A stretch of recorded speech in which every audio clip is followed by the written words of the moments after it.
Hello and welcome back to Boring Dad Gaming, where today we're going to be playing some more I Was a Teenage Exocolonist. So let's load up our save. I did start what I thought was filming an episode, and I checked halfway through just to check that it was filming, and it wasn't. But we can go back to the start of that session.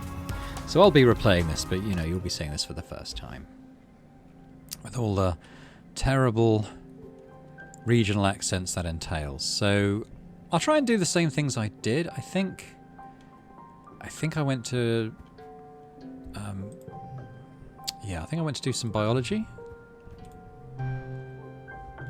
just to try and get a perk into that. This week in biology class you're studying sugar bugs. This native species looks like purple marshmallows about the size of your fist, all puffy and squishy and kind of cute. They don't move or do much, but if you tickle them, they exude an edible syrup from a hole at the top of their bodies.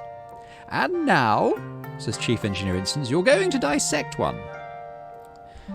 We will do the dissection. They're already dead. You're given a thankfully already deceased sugar bug to work on. The moment your scalpel slices it open, a horrid smell assaults you. Sweet, like rotting fruit. Yuck. You see Tang trying not to gag too. Do the challenge. So we're going to hit 46. That's going to turn into a 2. Which is a shame. Let's just do 4, 4, 3. So we don't lose too much on that. Gem.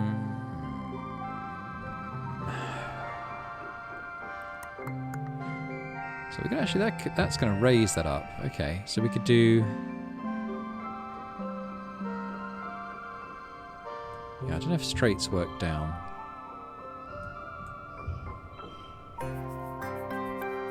That's for a flush. Okay. Well, we can keep going with the flush. I'll stick that on the 2.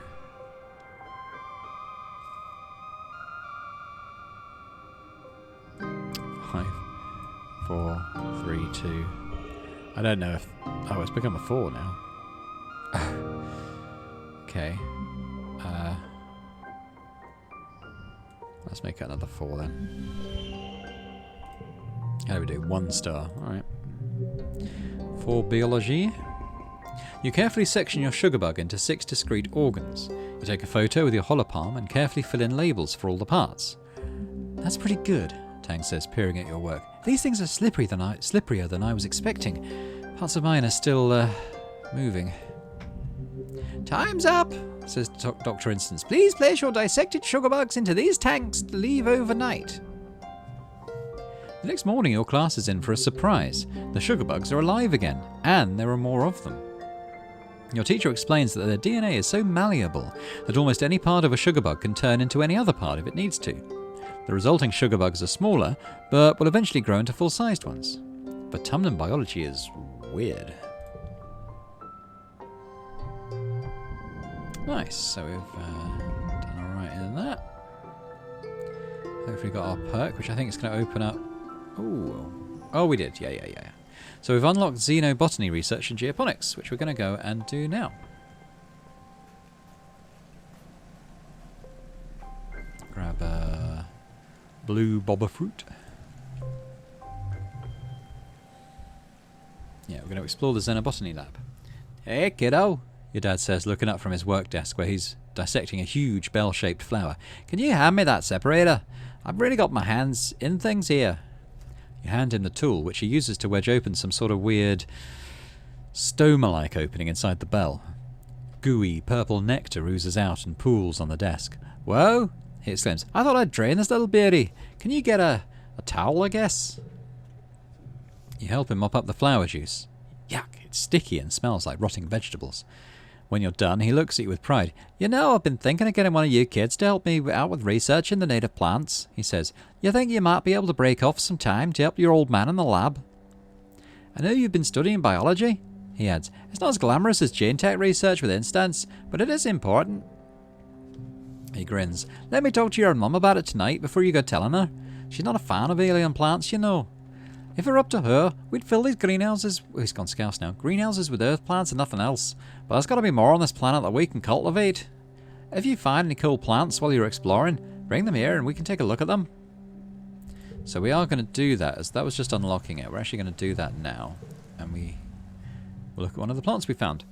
Your dad introduces you to the little lab they've set up in one of the greenhouses. It's incredible, he says, gesturing all around him. We're surrounded by alien flora, and now we know practically nothing about it. What's edible? What's medicine? What can we make fibers with or build or use in ways we haven't thought of yet? He beams at you. You and me, we're going to find out, my little potato. Your dad directs you to a research bench. And here's where you'll be working. The bench is buried under samples and beakers and weird-looking alien sprouts. More than just a simple table, the analysis bench is covered with buttons and little holes you could put things into. Stick something in a hole. You put one of the seedlings into a small slot in the table.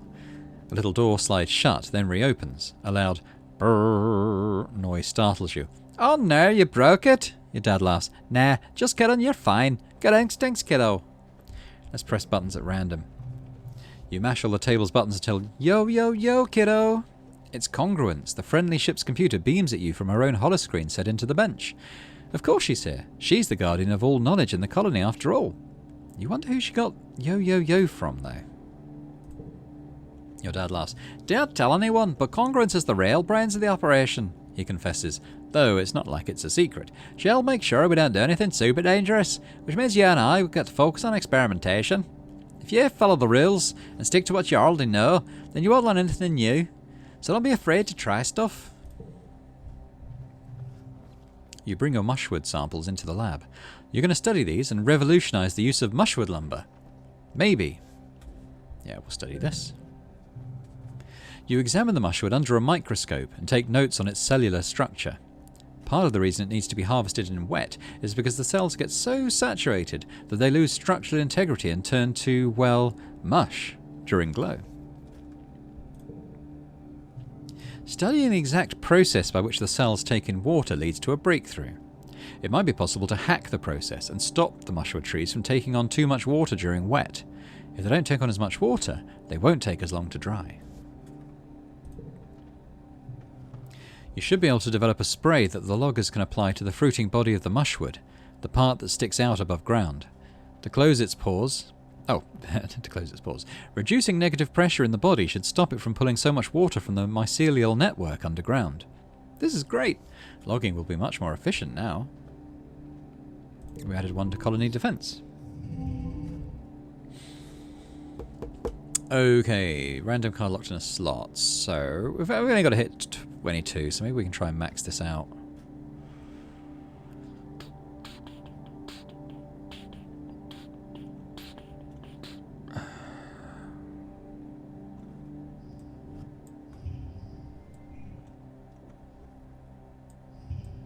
Bit of a flush. I mean, it wins, but probably we could do more. Oh well. Yeah, we're quite a ways off the max, but that's okay, we get 6 biology, so that's cool.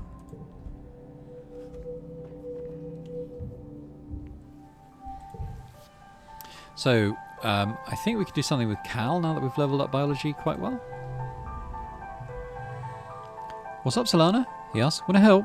I got a lot of seeds to get in the ground. Do you want to hear a nature fact? You tell him about the time Tang brought a skunk bug for show and tell in biology, and he got scared and made the worst, most smelliest, grossest stink you had ever smelled, and everyone thought Tang had farted. Then Professor Hal had to clear out the whole room, and it took weeks to get the smell out of the beanbags, and it was so gross. But also kind of neat how such a tiny bug could make a whole room of kids run away. Cal laughs. I remember that, Solana, except the way I heard it, it wasn't Tang, it was you. Alright, so I think we're going to go and rest in the break room now, as our stress is pretty high. You're relaxing after hours when Auntie Seedon pops her head into the lounge. The kitchen, she announces in an artificially sweet voice, is looking for someone to help with part-time cooking duties. Someone young, someone responsible, someone organised. Someone, she stares pointedly at the teens in the room, who might have too much free time on their hands. Well, our organising is rubbish, so we're going to avoid eye contact. Sweating away over humid food nanoprinters really isn't your thing, so you hang back. Auntie Sedent sighs and rubs her hands on her apron. Well, if anyone changes their mind, I could use the help. Lose some stress. We're going to lose the 2.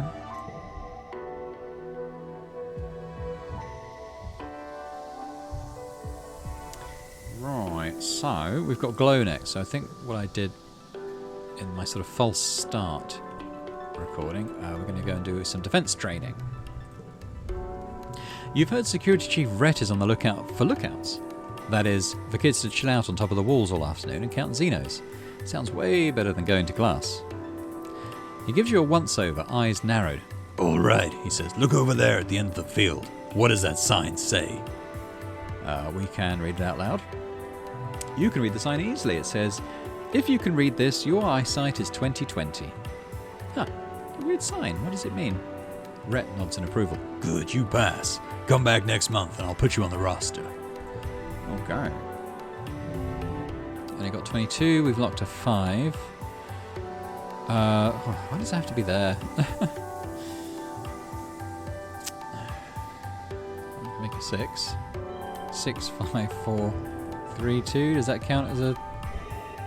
It might do. No, it didn't.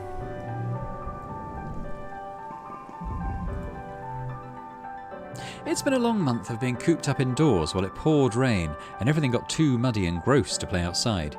You and the other teens are in the lounge again, and everyone's getting a little antsy. Tangent and Cal are bickering about something, and Dis must be bored enough that he's letting Mars paint his fingernails.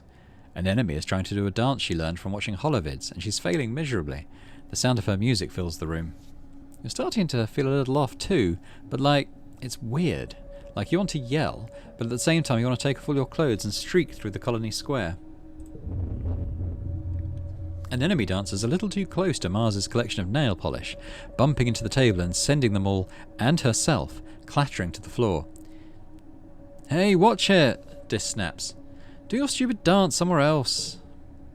It's not stupid, an enemy sniffles from the floor. You don't have to be so mean to me. Boo-hoo, Mars teases. What are you going to do? Dance about it? Oh, you're all so childish. Who even cares? Hey everyone, shut up, Cal exclaims from across the room. Honestly, you all fight all the time. You stay inside where it's nice and dry and you don't appreciate how hard everyone else is working. It's just whine, whine, whine. You're not better just because you can work outside, Tang joins in. You're not special, Cal. If I wanted to, I could work outside. She opens her holopalm and flies her fingers over the screen. There, see? Next month I'll be working in geoponics. How do you like that? Then you can nag me about my soft hands all you want. Eudicott pokes her head in from the command corridor. Children, keep it down. We can hear you all the way from the bridge. Everyone goes quiet for about a second, and then explodes into arguing again. Eudicott throws her hands in the air and retreats down the hallway in defeat. Time to go wild. Somehow, the rambunctious group tumbles into your quarters. Thankfully, your parents are out. Everyone keeps fighting, and it's starting to get physical. Mars and an enemy get into a shoving match, and Cal and Dis join in too. Tangent yells from the sidelines, cheering when Mars knocks an enemy right on her butt. Ouchie! An enemy whines, still sniffling. Okay, fine. I'm sorry for knocking over your stupid nail polish. Mars tosses her hair over her shoulder. Apology accepted. You can pick them up while you're down there. She flounces onto your bed. Oh, now I'm bored. I can't believe I'm bored of bossing people around. Wait, Dis says, jumping up. We should play Spin the Bottle. Everyone looks around in surprise that Dis suggested it, but you can tell they're all kind of into the idea. Your tummy flips over in a way that's not uncomfortable. A kissing game? Alright, we'll play Spin the Bottle. Everyone giggles nervously, but more courageous voices prevail, and soon you're grabbing a bottle to spin to sort out partners. Your palms sweat as the bottle spins on your turn. Spinning, spinning, spinning, until it falls on... Dis. Everyone hoots and hollers. Dis? But he looks completely unbothered. In fact, he looks excited. He unbuttons his shirt collar and slicks his hair back, giving you an exaggerated eyebrow wiggling come hither look that sends everyone into hysterics. What do you do? I think a little peck will be fine. You dutifully give Dis a little peck on the mouth. It's nothing special and no one even really laughs or anything. Everyone keeps playing, but the bottle never lands on you again. Mars and Tangent both get each other on their turns, making Tango completely red as both times Mars plants a chivalrous kiss right on her lips. The next day you all feel terrible. It feels like your arms and legs are made of lead, and it takes so much energy to do anything. You can barely make it out of bed. All the energy from yesterday has been drained out of you, and then some. It lasts for a week. Some of you can't even get out of bed. And when you do, your moods are all over the place, aggressive, sulky, impulsive, until your batteries run out and you sleep for over 12 hours straight. You're resting in the lounge with your friends, watching holovids and grazing on roasted pixie beans, when your dad and Chief Engineer Instance come storming through the door. "You!" Instance snaps, smacking the bowl of pixie beans out of Mars's hands. "Stop eating those, this instant!" Mars looks like she's about to smack some sense into Instance, but your dad steps in. "I'm sorry, everyone. We were wrong about the pixie beans. They're not safe for you kids to be eating." "You've been feeding us poison?" Mars shrieks. "Oh, ooh, ooh, ooh, ooh. Do my dads know you tried to kill me?" Your dad spreads his hands. No, they're not. Don't worry, Mars. Calm down. They're not poison. They're just a chemical in them that hyperbonds to estrogen and testosterone, your big teenage growing hormones, and the brain likes binding to that new macromolecule a lot more than the regular kind. It's been making your moods unpredictable and causing periods of hypo and hypermania. When Mars just stares blankly at him, he laughs awkwardly. "Translation," he says, "it's been making you kids act silly and feel sick. I'm sorry." Instance frowns.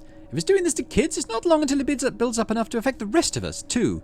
Until further notice, no one is to eat a single pixie bean." Your dad looks distraught. "Flele was right," he says, collapsing in a nearby chair and rubbing his eyes. "She didn't trust these things, but, shit, she's going to be pissed that we didn't have another successful food source." You look at him in shock. You hardly ever see him swear. It must be worse than you think. Your dad sits there in silence for a long time.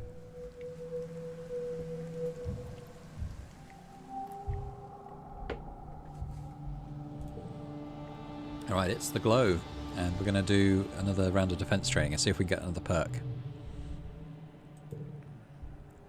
Attendance at self-defense class is always a little higher during glow. It's almost as if the imminent threat of attack makes people worried for their lives.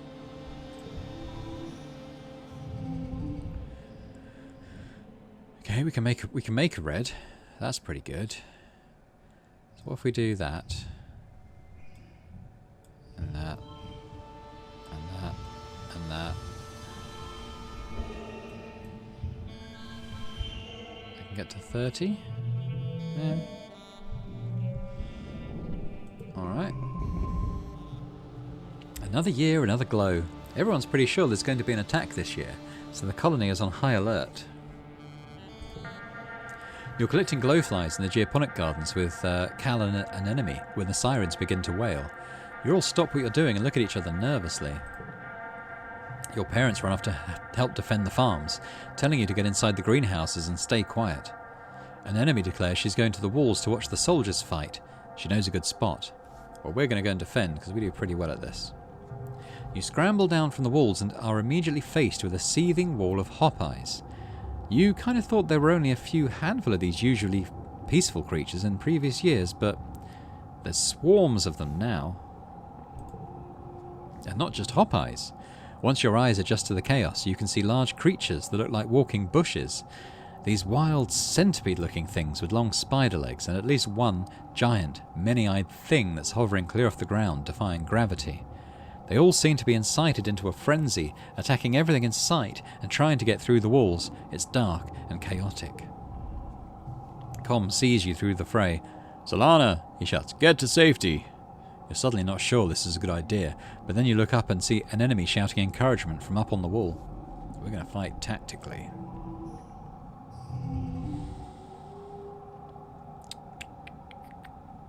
Okay, 3, 4, 5 sounds pretty good.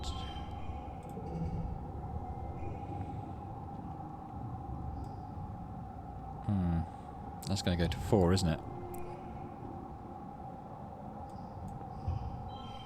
Well, at least we get that.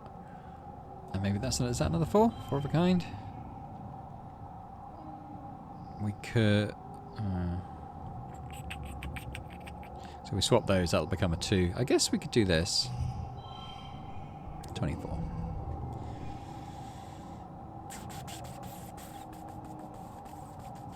That could be 3. If we do that as a 3, that will go up.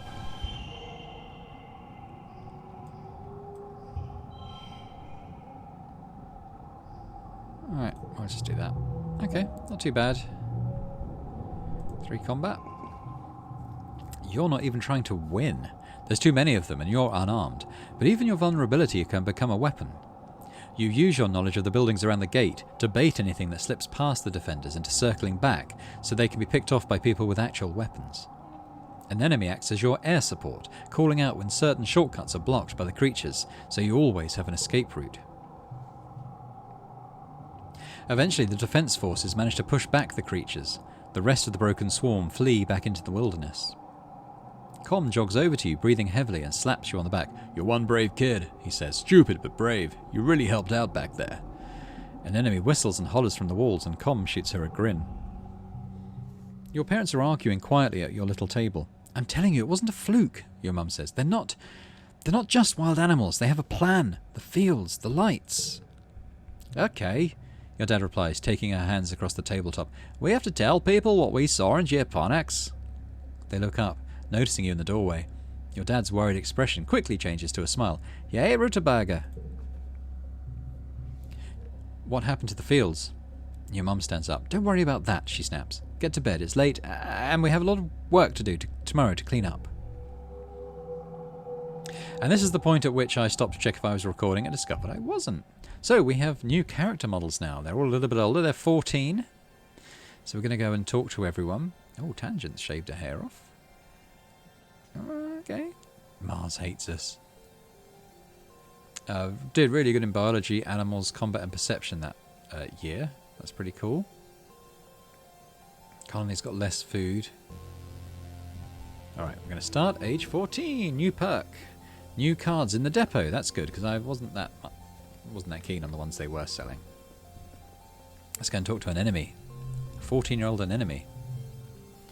An enemy grabs you by the shoulders. Solana, you gotta help me, she says urgently. Mom keeps talking about how we're all gonna have to start having babies, and she gets this look about her. I don't want to have any skungy babies.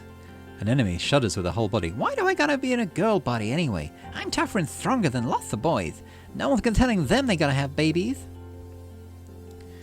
To train, we would need toughness 40. What was our... Oh, well, yeah, we're well off. Alright, done. Tang looks very different. Tangent looks up from a holopalm, blinking as her eyes refocus on the middle distance and then on you. Her previously long hair is gone, buzzed close to her scalp. You almost didn't recognize her when you first saw her. You wonder if it was caused by a lab accident or something. Hello, Solana, she says, already cagey. Did you need something? Hair? I mean, what's up with your hair? Tang shrugs. It's too hot here, she says dismissively. If evolution hasn't seen fit to solve the problem, then adaptive behaviours will have to do. Empathy is really low, I think, isn't it? Yeah. We could flirt with Tang. I don't know. Maybe. Oh yeah, let's flirt with Tang then. I'm into women with short hair. Tang stares at you blankly for a few seconds, trying to figure out if you're making fun of her. Your opinion is noted, she says finally. Thank you. Tang turns back to her reports. It's not about being good, looking good, she says. This is simply more efficient. Oh, Dis has gone pretty emo. I've been foraging a lot, Dis says, hitching his bulging backpack up on his shoulder. There's a lot to eat, if you don't mind eating bugs and mushrooms. Bravery would need to be 40. We're probably not far off that. We're 1 off. Okay. Anyone down here? Nope. Look at Oh, what was this? Medicinal roots. Look at Cal. You spot Cal kneeling in the dirt, digging up root vegetables and frowning. Oh, they're so small this year, he says, holding up one and examining it. Maybe there's just not enough nutrients in the soil. Is it something we're doing wrong? We would need biology 80, so yeah, okay, that's going to take a little while. Look at Mars. Mars scowls over her homework. Today is biology, she sighs. This is so dumb. There's only one kind of biology I care about, and they don't cover it in school.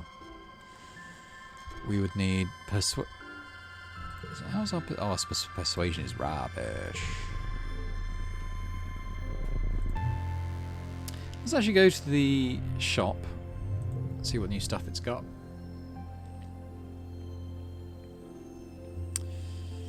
Okay. Plus 20 combat, plus 2 bonus to strength pairs. Plus 50 combat, 2 times bonus for pairs. Maybe we'll save up for that. Autoplay best hand, minus 2 to cards. Oh, I don't think that's necessary. Maybe we'll keep saving.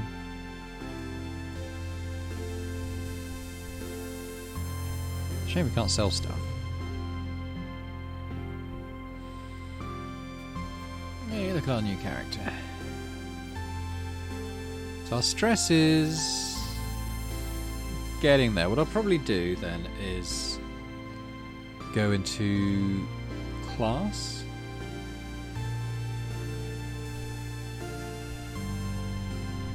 Maybe physical traits class. We're going to be a wall lookout. I'm just thinking. I don't really want to go on a new expedition when my stress is kind of where it is. So if we want lookout duty, we'd get 3 perception. Let me just open up the pane. 3 perception. 1 animals. Friendship with an enemy, kudos, and stress. I mean, our perception is really good, so I don't think we should do that. Sports ball, bravery. That'd be good. Toughness. That would be good, actually.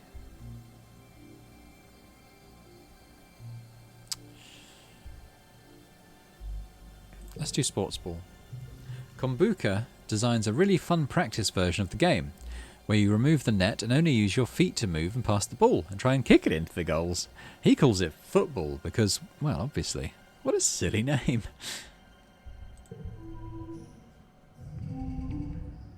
Card gets plus 2 there. Lots of 3s. I mean, I think it's... Oh, mind you, each gem. So we can make that a 4. So we could go 3, 4, 5. And we can maybe get this one up. Alright, let's do this then. 3. 3. 4. 5. 7. That's a slightly odd amount, isn't it? Let's place that with a 2.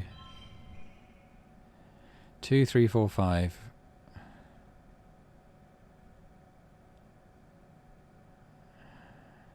And I think it's the best I can do. Well, not far off.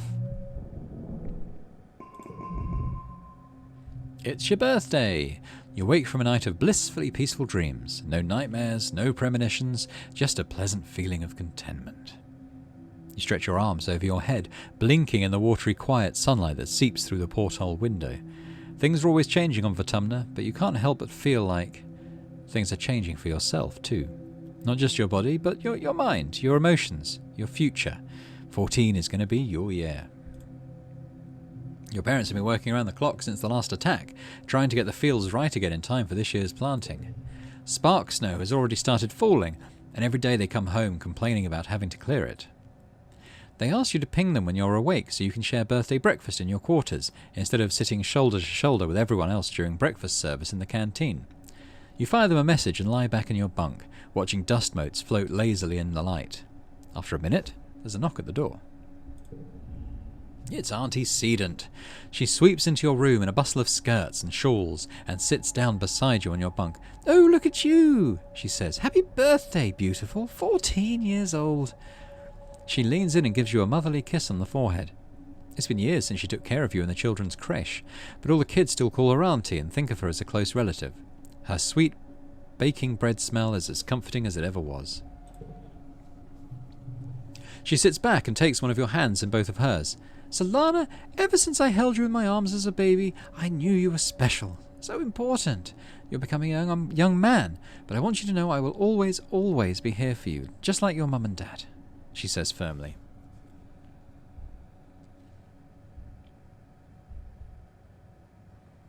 Get another gems card. I think I might do that. Enough of the mushy stuff.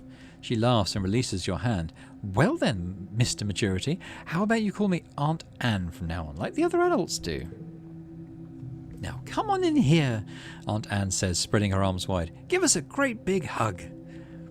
You hug her, enveloping yourself in the warm and familiar softness of her.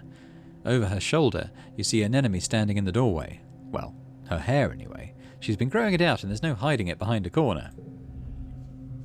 She skips into your quarters. "Happy birthday, bud," she says, bouncing on your bunk. "Way to get older. Enjoy being 2 years older than me for a few months." "Thanks. I thought you were on your way to medbay," Anne tells her, and an enemy shrugs. Anne turns to you. "Annie is supposed to get her menstruation cessation implant today," she says. "Oh." "Mom!" an enemy hollers. "Growth! Solana didn't need to know or hear about my period." Anne smiles fondly at her daughter. "It's nothing to be ashamed of, Annie. Getting your period is a beautiful thing. It reminds us that we have the ability to make life. It's a sign you're growing up and becoming an adult and ready to take on the responsibility of taking care of that life." An enemy wrinkles her nose and throws herself on your bed.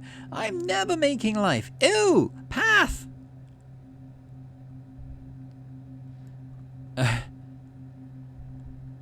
What's the matter? Scared?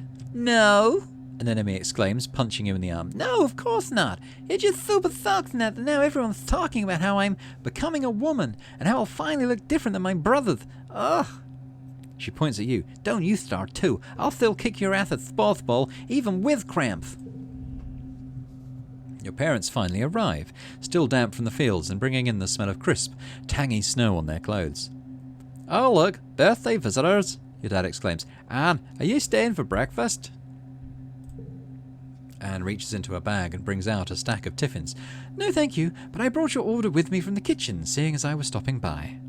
She pats your hand one more time. "Happy birthday again, Solana. You'll always be my baby, even when you're all grown up."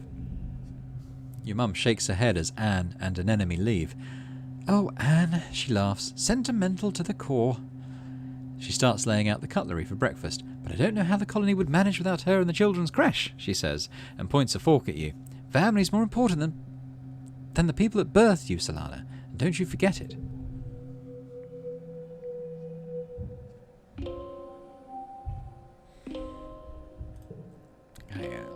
I still want to work on our skills until we need to rest, and then we'll go do an expedition. That's kind of what I want to do. Kind of makes sense to do another red one though, because we've still got this another slot of this extra physical stuff. So maybe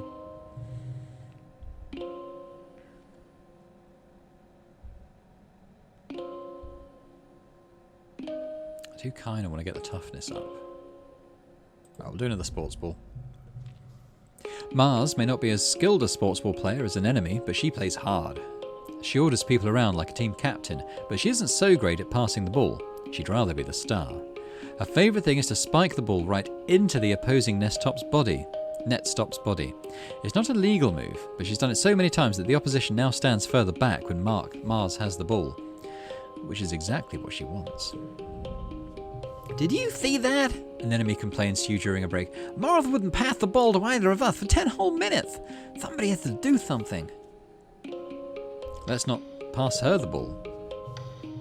For the rest of the game, you and an enemy pass to each other and ignore Mars. She notices, but just assumes you want to be the star too and doesn't give you any hassle. The thing you've learned with Mars is that she loves to be the best, But she doesn't have the kind of ego that makes her mean about it. Maybe I've misjudged Mars. It doesn't really solve the problem, but it's kind of fun anyway.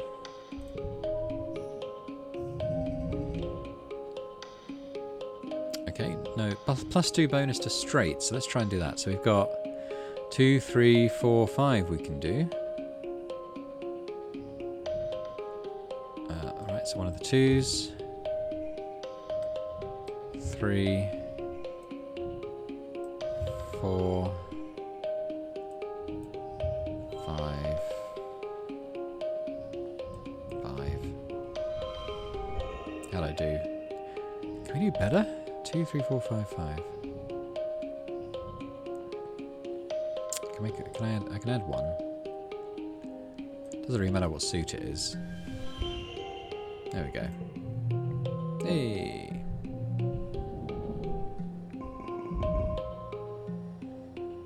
Gradually getting toughness up.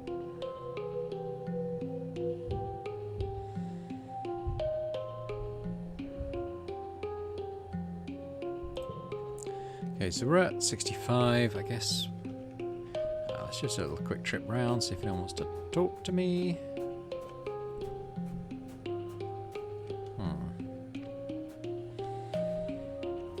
How do we get organising up? I've no idea.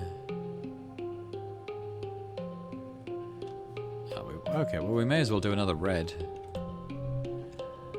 Maybe we'll do...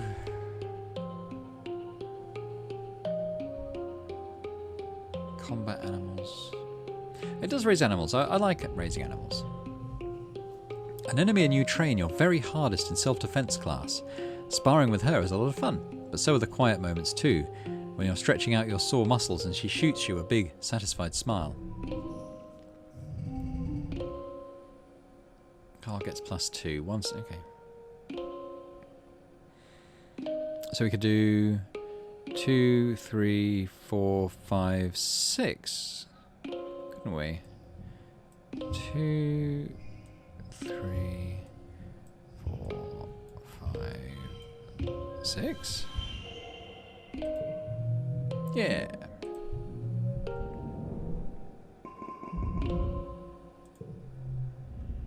You're getting ready to leave your quarters one day when you're stopped by your mum, who hasn't left for work yet. She's always been an early riser, out into the fields before first sunrise. That she's specifically stayed home to talk to you is a bad sign.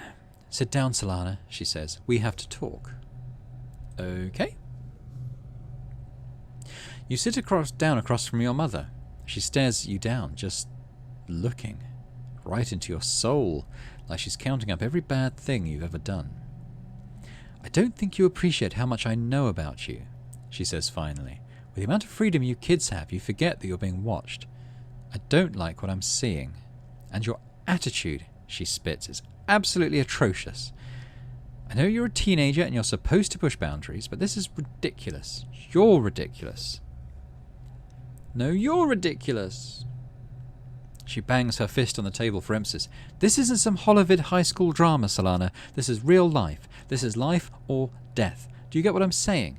People are going to die if we don't work hard enough. She shouts, standing up from her seat. She scrubs her face and sits down with a thud. You have to learn how to fit in, she says, quieter. You're a part of a larger community, an ecosystem. You're supposed to be learning that, but you're running out of time. Soon you'll be an adult. People will need to rely on you. I'm sorry, Mum. Your mum nods, her face tight.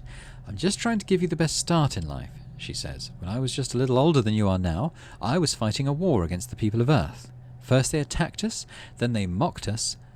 First they ignored us, then they mocked us, then they attacked us. She pats her prosthetic leg, and then we won.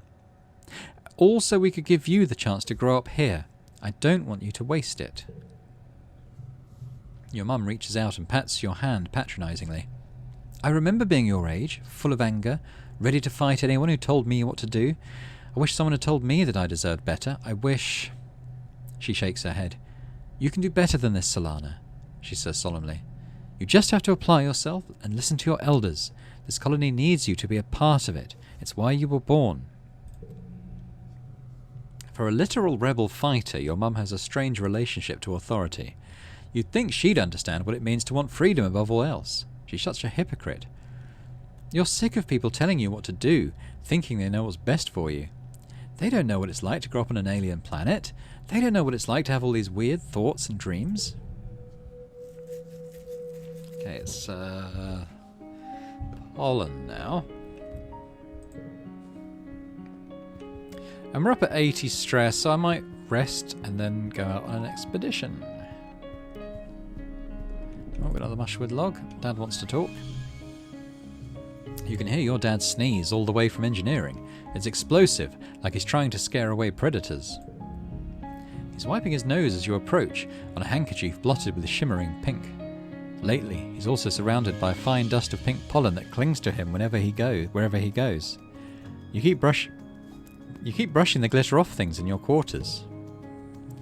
He gives you a hug, then brushes pollen off your shoulder, laughing self-consciously. You haven't heard him laugh much lately. He's been working hard trying to improve the colony's food supply. He's showing signs of malnourishment too, though your mum is worse. You're worried for both of them. Your dad's skin is kind of shiny in patches. He sees you staring and rubs his hands over his arms. Sparkling dust poofs off of him in little clouds, scintillating in the light. "Oh yeah, that's a new symptom," he says. "Seems harmless though." "You should be wearing your mask." "And hide this beautiful face," your dad laughs, rubbing his nose. "Especially now that it sparkles." He makes a big show of checking his pockets. "Huh, I guess I must have left my respirator back in the greenhouse." Oh, why can't he just take care of himself? Your dad sniffles. "Gosh, I feel like someone stuffed a whole potato pot up my nose," he says. "Like I could just poke a stick up there and pop, get fresh potato juice." "Oh, Dad, gross." He just grins. "What? It's true." You follow his gaze out to the field and to the lands outside the gate. "I wonder if the foragers could use an extra hand," he muses to himself. "Yeah, maybe I'll join them out there tomorrow." Neither of your parents is taking proper care of themselves. They're so stressed out from the poor harvest and low food supplies. They try not to let you see it, but you can tell. Maybe your dad is right. A little seasonal illness is nothing compared to the danger of running out of food. He's going to die, isn't he?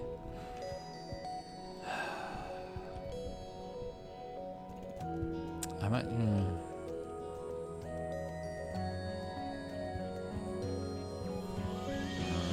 Is there anything we can do to help him? I'll try another xenobotany research. Your work often overlaps with Tangent's work in the biochemistry and genetics lab, so it's not uncommon for her to pop by and ask questions about what you're working on, or for you to ask her for help interpreting some test results. She's uncharacteristically animated whenever she gets to talk about science, almost like she's a whole different person. She even laughs sometimes. "Don't you think it's so interesting how Vertumnan species resist being classified by any known taxonomy?" she asks, peering into the root network you've sandwiched between pieces of clear glass. She stands up. "It feels like everything is a little bit fungal," she says. "Spores, fruiting bodies, mycelial networks, even in animals." "Some animals here even photosynthesize." She nods excitedly. "The division between plant, animal and fungus is less strict here than it was on Earth. At the cellular level, many animal species have properties of plants and vice versa." She launches into an explanation of how high-energy bombs store energy and require a metal catalyst, like iron in human blood and chlorophyll in green earth plants. But how the different hues of Vertumnan plants must mean they use an entirely unknown elemental catalyst, possibly not even a metal at all. It's a little advanced for you, but Tang is very excited about it. She stops and takes a breath, winded by her own monologue. "Zounds, Solana, if Vertumnan plants and animals can share an elemental catalyst, and we found out what it is, we could learn so much about this planet." Yeah, let's help her advance her theory. You show Tangent what you've been working on, all the samples and simulations, the results of scans and experiments. "Incredible," Tangent says, going over your notes. "We've been attempting to match the genomes of various samples in order to construct a phylogenetic tree, but we're at capacity already. Can I take this?" "Of course." Tangent smiles. "Thank you, Solana. This is more helpful than I can say." Chief Engineer Instance forwards you some kudos for sharing your research. +1 to blue cards. One slot will turn cards blue. Okay. Okay, so 3. Well, let's just start with 3, 4, 5, 6 is also blue. I stick another 5 on there. That's as high as I can think to make it. How did we do? Could have done better. I think it's alright though. You're at lunch with your parents. Sliced soy cakes and watery broth again. Great. When they put down their cutlery and look at each other, and then you. Solana, your mum says, there's something we should tell you. We've tried to shelter you from some things, but we think you should know why we've been working so hard in geoponics. There's a meeting after lunch, and I want you to come along with us. Okay. You follow your parents to the council room. Mars has also tagged along, and you take a seat near them as your mum and Aunt Anne stand to address the council. After Udicott officially calls the meeting, she gestures to your mum. I'm not going to mince words, your mum says firmly. All our efforts to increase food production in geoponics have failed, especially given the failure of the pixie beans. The destruction of the fields during the last attack put the nail in our coffin. By the end of the year, the colony will run out of food. The rest of the council murmurs in concern. You and Mars exchange horrified looks. You've been doomsaying about our food supply for 2 years, Flulu, Rhett questions. Do you mean to say we're past the point of no return? Your mother nods grimly. I'm afraid so. Even with rationing, without securing a Vitumnan food source, our supplies will run out by wet season. She gestures to Anne, whose face is grave. Anne and I have gone over the supplies and come up with food plans. We've crunched the numbers. Your mum sighs and spreads her hands. I'm sorry. Geoponics should have been producing better by now. We should have been able to wean ourselves off of soy rations. During wormhole transit, when we lost geoponics in the hull breach. She sighs again. I know I've said it so many times, but our crops just don't grow here. We needed those algae tanks. We needed the microbial soil from Earth. Why weren't we told earlier? Oh, rebellion. Yeah, Mars agrees. Why weren't we told? We have a right to know. We live here too. She stands up and slams her hands on the table. We've been here for 4 years, and we could have been helping this whole time, and all you did was have meetings about it. The council looks at Mars with surprise and then contempt. Udicott chuckles weakly. Imagine being carried for so long and being upset that your feet could not be cut by the rocks. She waves one shaking hand. Seeing the future is the privilege of youth. Thank goodness we have them to point out our flaws. Mars sits back down again, confused by Udicott's words, but fuming at her dismissive tone. So, what do we do now? Instance asks. Starving to death isn't an option. No, it isn't, your mum replies. We need to secure a food source this year before our rations run out. We're working double shifts in geoponics, but it's not enough. We need more people planting, tending, turning the soil. We need more hands. I can't remember Utopia's voice. Was she Australian? I can pull the surveyors and focus on foraging native plants, Utopia offers. Even the young folks can help if they've proven themselves. Around the survey equipment. I'll send out a holo message later. So we have unlocked forage in the valley expeditions. Okay. This has been the burden of geoponics for too long, Udicott says. It's time we all step up for our future. The council nods in agreement. Your stomach rumbles ominously.